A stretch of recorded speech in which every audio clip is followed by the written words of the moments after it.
வணக்கம் நண்பர்களே, இன்னைக்கு நம்முடைய பதிவில் எதை பற்றி பார்க்க போகிறோன்னா, சிவபெருமானுக்கு உகந்த நாள்னா இது பிரதோஷம். அந்த பிரதோஷ நாளில் நீங்கள் எப்படி விரதம் இருக்கலாம்? இந்த மார்கழி மாதத்தில் அமைந்த இரண்டாவது நாளே சிவனுக்கு உரிய பிரதோஷ தினம் வந்திருக்கு. இந்த நாளை எப்படி நீங்கள் விரதம் இருந்தால் அதற்கான முழு பலனையும் பெற முடியும்னு தெரிஞ்சுக்கலாங்க. இந்த பதிவு ரொம்ப பயனுள்ளதாக இருக்கும். மேலும் நீங்கள் புதியவராக இருந்தீங்கன்னா மறக்காமல் நம்ம சேனலை சப்ஸ்கிரைப் பண்ணிவிட்டு கூடவே இருக்க பெல் பட்டனை கிளிக் பண்ணிக்கோங்க. தனிப்பட்ட முறையில் உங்கள் ஜாதகத்தில் இருக்கக்கூடிய பிரச்சனைக்கு ஒரு சரியான ஒரு பரிகாரத்தை பெற்றுக்கொள்ள நினைத்தீங்கன்னா வீடியோவில் டிஸ்கிரிப்ஷனில் ஃபோன் நம்பர் கொடுத்துருப்போம். அந்த நம்பருக்கு நீங்கள் கால் பண்ணி தெரிஞ்சுக்கலாம். வாங்க நண்பர்களே, வீடியோக்குள்ளே போகலாம். சிவபெருமானுக்கு நம்ம முக்கியமான விரதங்களில் ஒன்று பிரதோஷ விரதங்க. இந்த விரதத்தை யார் நம்ம முறையாக தொடர்ந்து 12 ஆண்டுகள் கடைபிடித்தாலே சிவலோக பதவி உண்டுன்னு சொல்லுவாங்க. சிவனின் அருளை முழுவதுமாக பெறுவதற்கு இந்த பிரதோஷ நாளை எப்படி வழிபடலான்னு தெரிந்துக்கோங்க. நீங்கள் சிவனுடைய மந்திரத்தை தொடர்ந்து உச்சரித்து வந்தாலே உங்கள் வாழ்க்கையில் நிச்சயம் சிவனின் அருளால் மாற்றம் உண்டாகும். தடைப்பட்ட சுப காரியங்கள் இருந்த தடைகளும் நீங்கிடுங்க. நீங்கள் இந்த நாளை பிரதோஷ தினத்தில் எப்படி வழிபடலான்னு தெரிஞ்சுக்கோங்க. சிவ தரிசனமோ சிவ வழிபாடு செய்வது மற்ற நாட்களை விட இந்த பிரதோஷ நாளில் செய்வது சிறப்பான பலன் உண்டு. ஏன்னா பிரதோஷ வேலையில் தாங்க சிவன் கோவிலுக்கு சென்று வழிபட்டு வந்தீங்கன்னா சிவபெருமான் அருள் மட்டும் இல்லைங்க, முக்கோடி தேவர்களுடைய அருளும் நிச்சயம் உங்களுக்கு உண்டு. ஏன்னா இந்த நாளில் பார்த்தீங்கன்னா சிவனை தரிசிக்க மாலை நேரத்தில் பார்த்தீங்கன்னா பிரதோஷ நேரத்தில் நடக்கக்கூடிய அபிஷேகத்தில் அனைத்து தேவர்களும் தெய்வங்களும் கலந்து கொள்வதாக சொல்லுவாங்க. அவங்க சிவனை தரிசிக்கக்கூடிய நேரத்தில் நாமும் அங்கு சென்று வழிபட்டால் மற்ற தெய்வத்தினுடைய அருளும் நிச்சயம் நமக்கு உண்டுங்க. சிவபெருமானுக்கான விரதங்களை விசேஷம்னா இந்த பிரதோஷம்னு சொல்லலாம். தோஷனா குற்றன்னு சொல்லுவான், பிரதோஷம்னா குற்றமற்றதுன்னு பொருளுங்க. தினமும் மாலை நேரமாக பார்த்தீங்கன்னா 4:30 தொடங்கி 6 மணி வரையிலான நேரம் தான் பிரதோஷ நேரமாக அமையும். இந்த சத்தியகால நேரம்னு சொல்லுவாங்களா. தினமும் வரக்கூடிய இந்த நேரத்தை நித்திய பிரதோஷம்னு சொல்லுவாங்க. ஒவ்வொரு மாதமே பார்த்தீங்கன்னா வளர்பிறை தேய்பிறைன்னு 2 காலங்களாக திரியோதசி திதியில் வருவது தான் பிரதோஷ தினங்க. இந்த வேளையில் சிவபெருமானை வழிபாடு செய்தாலே இந்த விரதத்தின் முழு பலனையும் பெற முடியுங்க. இந்த மார்கழி மாதத்தில் அமையக்கூடிய முதல் பிரதோஷம் பார்த்தீங்கன்னா தேய்பிறை பிரதோஷமாக அமைந்திருக்கு. பிரதோஷ வேளையில இறைவனை வழிபாடுவதால உங்களுக்கு முற்பிறவி செய்த பாவங்கள் நீங்கி சகல தோஷங்களும் நீங்கிடுங்க. நிச்சயம் உங்கள் வாழ்க்கையில் நல்லது நடக்கும். பாவங்கள் விலகிடும், புண்ணிய வாழ்க்கையில சேர தொடங்கும். வறுமைகள் இருக்காது, பயம் மரண வேதனை நீங்கிடும். அதே போல் குழந்தை பாக்கியம் இல்லாதவங்க மகப்பேறு வேண்டி நீங்கள் பிரதோஷ தினத்தில் சிவாலயத்திற்கு சென்று சிவனை வழிபடுவது சிறப்பான பலன் உண்டு. நீங்கள் பிறவி ஒளிந்து முக்தி கிடைக்க வேண்டும்னா நிச்சயம் பிரதோஷ வழிபாடையோ விரத முறையும் கடைப்பிடிங்க. கல்வியில் மேன்மை பெற வேண்டும்னாலும் நந்திய பெருமானை வணங்குவோருக்கு புத்தியின் ஞானம் சேருமா, செல்வம் கூடுன்னு சொல்லுவாங்க. குலம் தலைத்திடுங்க, நல்லவர்களுடைய நட்பு உண்டாகும், சிந்தையில் அமைதி தோன்றும். அதனால் பிரதோஷ நேரத்தில் மாலை நேரத்தில் அருகில் இருக்கக்கூடிய சிவனாலயத்திற்கு சென்று பிரதோஷ பூஜையில் கலந்து கொண்டு வருவது சிறப்பான பலன் உண்டு. நீங்கள் இந்த பிரதோஷ நேரத்தில் பார்த்தீங்கன்னா அனைத்து தேவர்கள் முனிவர்கள்னு சிவாலயத்தில் ஒன்று சேர்வதால் பிரதோஷ வழிபாடு அனைத்து கடவுள்களையும் ஒன்றாக வழிபட்ட புண்ணிய பலனை உங்களை தேடித்தரும்.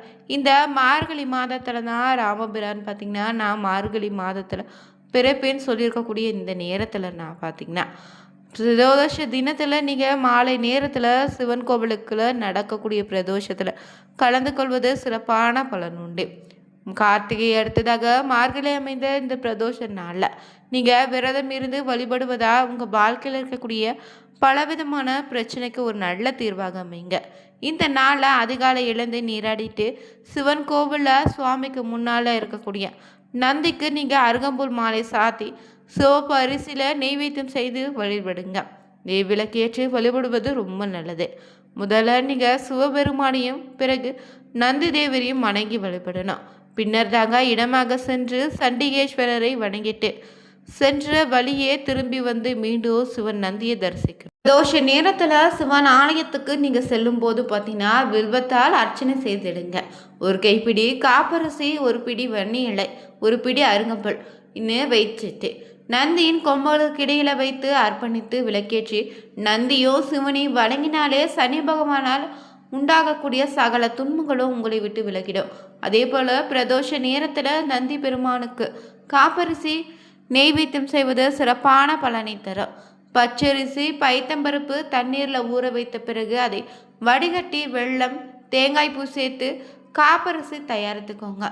நத்திய பெருமாளுக்கு அருங்கம்புல் இல்லைனா வில்வ மாலை சாத்திட்டு நெய் விளக்கு ஏற்றி பூஜை செய்வது சிறப்பான பலனை ஏற்படுத்தி தரும். இதனால் நீங்கள் நினைத்த அனைத்தும் நிச்சயம் நிறைவேறுங்க. எலுமிச்சை சாதமோ தயிர் சாதமோ சர்க்கரை பொங்கலோ இல்லைனா ஏதாவது ஒரு இனிப்பினை நெய்வேத்தியமாக இறைவனுக்கு படைத்து அங்கு வரக்கூடிய பக்தர்களுக்கு வழங்கினா உங்கள் வாழ்க்கையில் நிச்சயம் சகல நன்மைகளும் உண்டாகும். அதே போல் இந்த பிரதோஷ நாட்களில் வில்வேலை கொண்டு சிவனை வழிபடுவது சிறப்பான பலன் உண்டுங்க. பிரதோஷ நாட்களில் அன்னதானம் இடுவதாக இருந்தீங்கன்னா தயிர் சாதம் வழங்கினீங்கன்னா அதிகப்படியான பலன் உண்டாகும். நீங்கள் சிவனை எப்படி வழிபட்டால் உங்களுக்கான முழு பலன் கிடைக்குன்னு முதல்ல நீங்கள் தெரிஞ்சுக்கோங்க. பசுவின் கறந்த பாலை கொடுத்து சிவனை அபிஷேகம் செய்து சங்குப்பூ வைத்து வழிபட்டிங்கன்னா சிறப்பான பலன் உண்டு. பால் அபிஷேகம் செய்தால் நோய்கள் தீர்ந்து நீண்ட ஆயுள் உண்டாகும். தயிர் அபிஷேகம் செய்தீங்கன்னா பலங்கள் பல உங்கள் வாழ்க்கையில் உண்டாகும். தேன் அபிஷேகம் செய்து வழிபட்டால் இனிய குரலும் பழங்களால் அபிஷேகம் செய்தால் நிலத்தில் விளைச்சலும் பெருகும். பஞ்சாமிர்தத்தால் அபிஷேகம் செய்தீங்கன்னா உங்கள் வாழ்க்கையில் செல்வம் சேரும். நந்திக்கு நெய் அபிஷேகம் செய்தீங்கன்னா முக்தி பேரும் உண்டாகும். இளநீர் அபிஷேகம் செய்தீங்கன்னா நல்ல மக்கப்பேரு உங்களுக்கு கிடைப்பாங்க. அதே போல் சர்க்கரை அபிஷேகம் செய்தாங்கன்னா எதிரிகள் உங்களுக்கு மறைந்திடுவாங்க. அதே போல் இந்த நாளில் பார்த்தீங்கன்னா நீங்கள் அபிஷேகம் செய்ய முடியலனா கூட அபிஷேகத்திற்கு தேவையான சிறிதளவு பொருளாவது வாங்கி தந்தீங்கன்னா நிச்சயம் சிவனினுடைய அருளை பெற்றுத்தரும். இந்த நாளில் எண்ணெய் அபிஷேகம் செய்தீங்கன்னா சுக வாழ்வு உங்களுக்கு கிடைக்கும். சந்தன அபிஷேகம் செய்தால் சிறப்பான சக்திகளை பெறலாம். மலர்கள் கொண்டு சிவனை அர்ச்சனை செய்து அபிஷேகம் செய்தால் சிவனுடைய முழு அருளும் நிச்சயம் உங்களுக்கு உண்டாகுங்க. இந்த பிரதோஷ நேரத்தில் சொல்ல வேண்டிய மந்திரம் என்னன்னா 5 எழுத்து மந்திரம் ஆகிய ஓம் நமச்சிவாய என்னும் மந்திரத்தை நீங்கள் எத்தனை முறை முடியுமோ அத்தனை முறை தொடர்ந்து உச்சரித்து கொண்டே கோவில் பிரகாரத்தை வலம் வந்து வழிபடுங்க. சோமவார பிரதோஷ நாள் மட்டும் இல்லைங்க, அனைத்து பிரதோஷ தினங்களும் சிறப்பான பலனை தரும். நீங்கள் பிரதோஷ நேரத்தில் ஈசனை தரிசிப்பதால் உங்கள் வாழ்க்கையில் சகலவித பாவங்களும் விலகி நிச்சயம் புண்ணிய பலன் வந்து சேரும். சகல சௌபாகியங்களும் உங்கள் வாழ்க்கையில் உண்டாகும். தவறாமல் பார்த்தீங்கன்னா நீங்கள் இந்த மார்கழி மாதத்தில் அமைந்த பிரதோஷ தினத்தன்று சிவன் ஆலயத்திற்கு சென்று சிவனை தரிசித்து வருவது உங்களுக்கு தனமும் அளவற்ற பலனை கொடுத்துடுங்க. சிவபெருமானுக்குன்னே பார்த்தீங்கன்னா ரொம்ப விருப்பமான விரதங்களில் 8 இருக்கு. இதில் ஏதாவது ஒன்று தொடர்ந்து நீங்கள் விரதத்தை கடைபிடித்து வந்தாலே நிச்சயம் சிவனுடைய அருள் கிடைக்கும். மற்ற விரதங்களை இருக்க முடியலனா கூட மாதத்தில் 2 முறை வரக்கூடிய பிரதோஷ நேரத்தில் மனதார சிவனை நினைத்து வழிபட்டாலே நிச்சயம் உங்களுக்கு சிவனுடைய அருள் கிடைக்குங்க. எளிதில் மனம் இறங்கி அருளையும் மகிழ்ச்சியும் வழங்கக்கூடிய ஒரு தெய்வம்னா அது சிவபெருமான் மட்டும்தான். அவரை பிரதோஷ நேரத்தில் தரிசித்தாலே பிரதோஷ காலத்தில் நடக்கக்கூடிய சிவ பூஜையில் கலந்து கொண்டாலும் உங்களுக்கு ஒரு ஆண்டு முழுவதும் சிவாலயம் சென்று வழிபட்ட பலன் உண்டு. அப்படி சிறப்பு மிகுந்த ஒரு பிரதோஷனா இந்த மார்கழி மாதத்தில் அமைந்த பிரதோஷ தினங்க. இந்த நாளில் விரதத்தையும் வழிபாட்டையும் எப்படி நீங்கள் வீட்டில் இருந்தபடியே செய்யலான்னு தொடர்ந்து தெரிஞ்சுக்கலாங்க. இந்த நாளாக சிவபெருமானுடைய அருளை பெறுவதற்கான முக்கிய விரத நாளாகவும் அமைந்திருக்கு. அதிலும் பார்த்தீங்கன்னா புதன்கிழமையில் வரக்கூடிய பிரதோஷம் ரொம்ப சிறப்புங்க. இந்த நாளில் விரதம் இருந்து வழிபட்டாலே இறையறல் மட்டும் இல்லைங்க, விருப்பங்கள் அனைத்தும் நிறைவேறுங்க. இந்த ஆண்டு பார்த்தீங்கன்னா மார்கழி மாதத்தில் தேய்பிரையில் அமைந்து இருக்கக்கூடிய பிரதோஷம் வருகின்ற 17ஆம் தேதி அமைந்திருக்கு. இந்த நாளில் கோவிலுக்கு சென்று வழிபட முடியாதவங்க வீட்டில் இருந்தபடியே எப்படி பிரதோஷ விரதத்தையும் வழிபாட்டிலையும் மேற்கொள்ளலான்னு தொடர்ந்து தெரிஞ்சுக்கலாங்க. நீங்கள் பிரதோஷ விரதம் இருப்பதால் உங்களுக்கு உண்டாகக்கூடிய பலன்கள் என்னென்னு பார்த்தீங்கன்னா மகிழ்ச்சி, செல்வ வளம், நல்ல வாழ்க்கை துணை நிச்சயம் அமையும். குறிப்பாக பார்த்தீங்கன்னா திருமணம் ஆகாத பெண்கள் இந்த பிரதோஷ நாளில் விரதம் இருந்து சிவன் பார்வதியை உண்மையான பக்தியோடு வழிபட்டாலே உங்களுக்கு ஏற்ற அன்பான நிச்சய வாழ்க்கை துணை அமையும்.